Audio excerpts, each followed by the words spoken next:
Why are you even here? Here is something nobody ever tells you. You did not choose to be born. You did not choose your family. You did not choose the country, the body, or the brain you woke up with. And yet, from the very first second of your life, you have been trying to make sense of all of it. That is what life is. One long psychological experiment. And you are both the scientist and the subject. But here is what will stop you cold. Most of the things you believe about yourself, about other people, and about how life works are not based on reality. They are based on patterns your brain invented before you were old enough to question them. In the next 15 minutes, we're going to break all of that open. By the end, there will be at least one thing about your own mind that you will never be able to unsee. Chapter 1. Your brain is lying to you right now. Right now, as you watch this, your brain is doing something extraordinary. It is not showing you the world as it is. It is showing you a version of the world it has already predicted. A simulation, built from your memories, your fears, your past experiences, and your deepest expectations. Psychologists call this predictive processing, and it gets stranger. In any given second, your five senses send roughly 11 million bits of information to your brain. Your conscious mind can only process about 50 of them. 50 out of 11 million. That means you're missing almost everything. And the 50 things your brain picks, they're chosen based on what it already believes. If you have decided people do not like you, your brain will find that proof everywhere. If you have decided the world is dangerous, every shadow becomes a threat.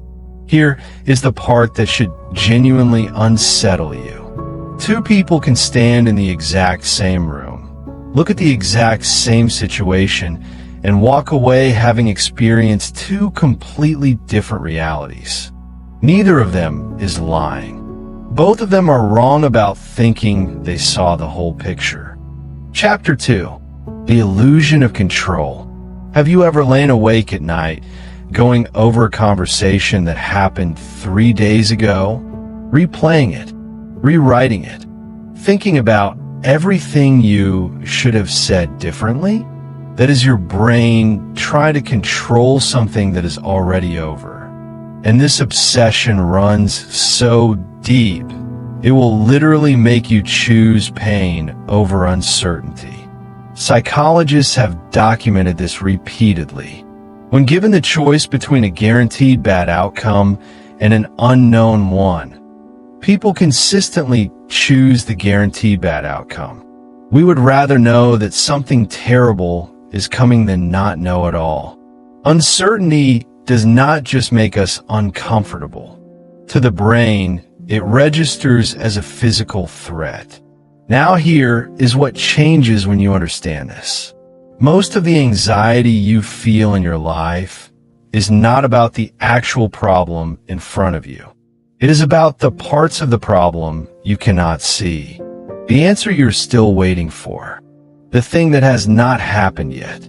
People who live well have figured out a distinction that most people never make. There's what happened. There is how you responded. And in the space between those two things, your entire character lives. That gap is the only real territory you ever control. The traffic, the rejection, the diagnosis. None of that was yours to control. Your response? That has always been entirely yours. Chapter 3. Why pain is not your enemy. What if the worst thing that ever happened to you was also the thing that made you most capable of surviving anything else? In 1967, psychologist Martin Seligman made a discovery that changed how we understand suffering. He found that when living creatures are repeatedly exposed to pain they cannot escape, they eventually stop trying to escape, even when an exit becomes available. He called it learned helplessness. The damage is not physical. It is cognitive. The brain rewrites its own operating system. It stops sending the signal that says try. You might know this feeling from the inside. It sounds like not applying, like not saying how you feel, like staying in something that has long since stopped working because some part of you has already decided that effort will not change the outcome. But Seligman kept going, and what he found next is the part that matters. The creatures and people who experience hardship they could sometimes influence, not always, just sometimes did not break. They adapted. They became genuinely more resilient, not tougher on the outside, more flexible on the inside. Pain that does not completely overwhelm you teaches your brain one thing it cannot learn any other way: that you came back. And a brain that knows it has come back before is a fundamentally different brain than one that has only ever been comfortable. Chapter 4. The Real Psychology of Happiness. If I told you that getting everything you want right now would leave you feeling exactly as happy as you feel at this moment, would you believe me? Because that is almost exactly what the research shows. Your brain has a built-in happiness ceiling, and it will reset to that ceiling no matter what you achieve. Psychologists call this hedonistic adaptation. Your nervous system is wired to register change, not absolute levels. It notices the difference between where you were and where you are now. Once the novelty of anything, a promotion, a relationship, a new city, stops producing new differences to register, the emotional signal fades. Here is what researchers found when they studied people on their happiest reported days. The activities they were doing were almost never the ones they had predicted would make them happy. The vacation, the raise, the reunion. They produced less happiness than expected, and for less time than expected. But the small, unremarkable moments, a quiet morning, a conversation that went long, finishing something they started, those hit harder and lasted longer. There's a state psychologist, Mihaly Csikszentmihalyi, spent decades documenting. He called it flow. That experience of being so absorbed in something that time disappears and the self goes quiet. His research found that people in flow consistently reported the highest levels of what he called experiential well-being. Not predicted well-being, not remembered well-being, actual real-time aliveness. Happiness was never the destination. It was always the quality of engagement with what you're doing right now. Chapter 5. Why you cannot function alone. In the 1940s, hospitals in Europe were faced with a mystery. Infants in orphanages were being fed. They were being kept warm. By every measurable clinical standard, they were cared for. And they were dying anyway. The ones who survived all had one thing in common. They had been held, talked to, made to feel like they were being seen by another person. Psychiatrist John Bowlby spent years documenting this. What he found was that human connection is not a social preference. It is a biological requirement, as real as oxygen, as real as food, and just as dangerous to go without. The research since then has only made that clearer. And more alarming, chronic loneliness, not occasional aloneness, but the persistent sense of not being known by anyone, increases the risk of early death by 26%. That is more than smoking 15 cigarettes a day, more than obesity, more than physical inactivity. And it does its damage quietly by raising cortisol, suppressing immune function, and gradually rewiring the threat detection systems of the brain. A lonely brain begins to read neutral situations as hostile. A neutral face becomes suspicious. An unreturned message becomes rejection. The brain, deprived of safe connection, begins preparing for danger everywhere. The people in your life are not a comfort feature. They are part of the biological infrastructure that keeps you alive and thinking clearly. Chapter 6. The Psychology of Time. Think about the last time a week felt genuinely long. Not stressful, long, rich, full of things that happened. For most adults, you have to go back years to find that feeling. Maybe all the way back to childhood. Here's why. Your brain does not measure time in seconds. It measures time in new information processed. When you are young, almost everything is new. Every experience creates a memory because the brain has to work hard to categorize something it has never encountered before. That effort is what makes time feel substantial. But adulthood is a slow march towards sameness. The same commute, the same routine, the same places, same conversations, same reactions. Your brain, brilliantly efficient, stops forming detailed memories for things it has already cataloged. It runs on autopilot, and on autopilot, entire months compress into a single blurred week. This is not aging.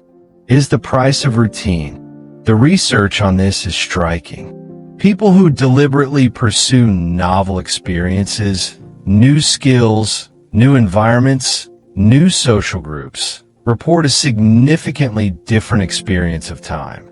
Their years feel longer in retrospect, not because they were busy, because their brains were forced to stay awake and process. You cannot add hours to a day, but you can make the day worth remembering. And a remembered day is, in every psychological sense that matters, a longer one. Chapter 7. How to Rewire Your Life.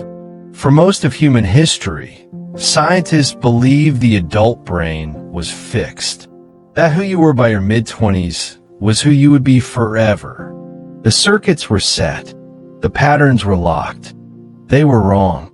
And the correction was one of the most important discoveries in the history of science. The brain can change at any age in response to new experiences, deliberate practice, and new ways of directing attention. This is called neuroplasticity, and it works on a simple principle. The connections you use get stronger. The connections you stop using get weaker. Think of it like a path through a field. Walk it once, and it barely shows. Walk it every day, and it becomes a road. Abandon it for a year, and the grass takes it back. Your habits, your fears, your automatic reactions, they are all roads. Some of them you built consciously. Most of them were built by repetition before you ever thought to question them. So how do you actually build new ones? The first is cognitive diffusion, a tool from acceptance and commitment therapy. It means learning to observe a thought without becoming it.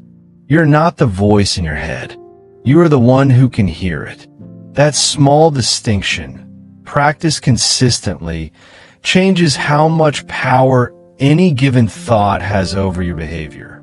The second is behavioral exposure. Every time you move towards something that your brain has flagged as threatening, and you survive it, your brain recalculates. It updates its threat model, not through logic, through evidence. Your brain responds to what you actually do far more than to what you tell yourself you will do. The third is social proximity. The people you spend the most time with are not just influencing your mood.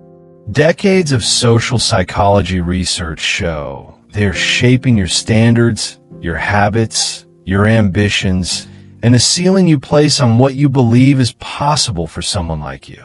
You're not stuck. The architecture of your brain has been changing your entire life. The only question is whether you are choosing the direction or letting circumstance choose it for you. Here is the thing about everything we just covered. The brain that filters reality, the need for control, the way pain rewires you, the ceiling on happiness, the biological need for other people, the reason time accelerates, the plasticity that never stops. None of this is about being broken. Every single one of these mechanisms was designed to keep you alive. The anxiety is a survival system. The need for connection is a survival system. Even the way your brain distorts reality is a survival system. Because certainty is faster than accuracy when something is trying to eat you. The problem is that you're living a modern life with ancient hardware. Your brain was not built for this world. It was built for a much older, much more dangerous one.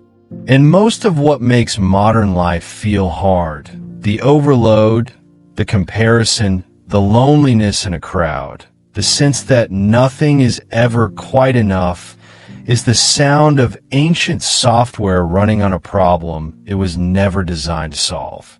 Understanding that does not fix everything, but changes the question. Instead of asking what is wrong with me, you start asking what is this system trying to do? And that question, that one shift in framing, is where almost every meaningful change in a person's life actually begins. If something in this video landed for you, send it to someone who needs to hear it today. And if you want to go deeper on any one of these ideas, it is all waiting for you in the next video.